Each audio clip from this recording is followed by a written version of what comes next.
Saç sorunu yaşadığımdan beri aslında saça bir organ olarak bakmıştım ben. Tabii ilk başlarda da saç ekimi olarak bir çözüm arayışına girmiştim. Bunun sonucunda tabii araştırmalarımı hiçbir zaman için tıp sektöründen bağımsız yapmadım. Hep olaylara analitik ve bilimsel bakmaya çalıştım.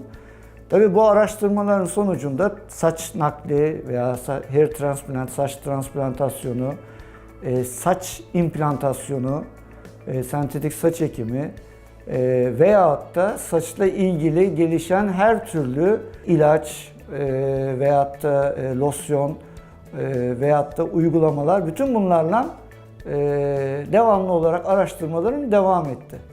O dönemde Türkiye'ye ilk implantasyon yani hair implant teknolojisini de getirdik. Fakat başarılı bir uygulama olmadığı için onu devam ettirmedik. Bu arada transplantasyon tekniklerindeki gelişmeler ile doktorlarla beraber saç transplantasyonu ve protez saç uygulamalarını beraber yapmaya başladık.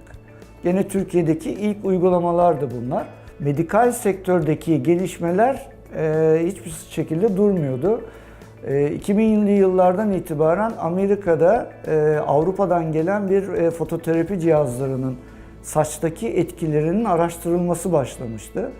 Aslında Avrupa'da çok daha evvelden başlamıştı bu uygulamalar ama Amerika'da tabii HDC'nin işin içerisine girmesiyle ve Amerikalıların farklı bakış açısıyla 2005'li yıllardan itibaren HDC'nin kabulüyle bayağı bir popüler hale geldi. Fototerapi ile beraber ilk uygulamaları kendi bünyemizde, İstanbul'daki kliniğimizde hayata geçirdik ve ciddi anlamda çok güzel sonuçlarını almaya başladık. Bu tabii bizi başka bir yönde de itmeye teşvik etti.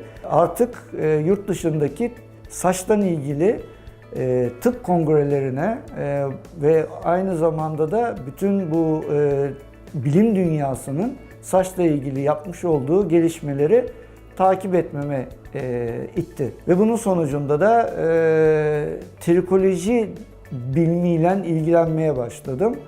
Ve 3 sene evvel İtalyanların geliştirdiği, Cesare Rigassi firmasının geliştirmiş olduğu trikolojik ürünler ve CNC çok gelişmiş medikal protez saç sistemleriyle tanıştım.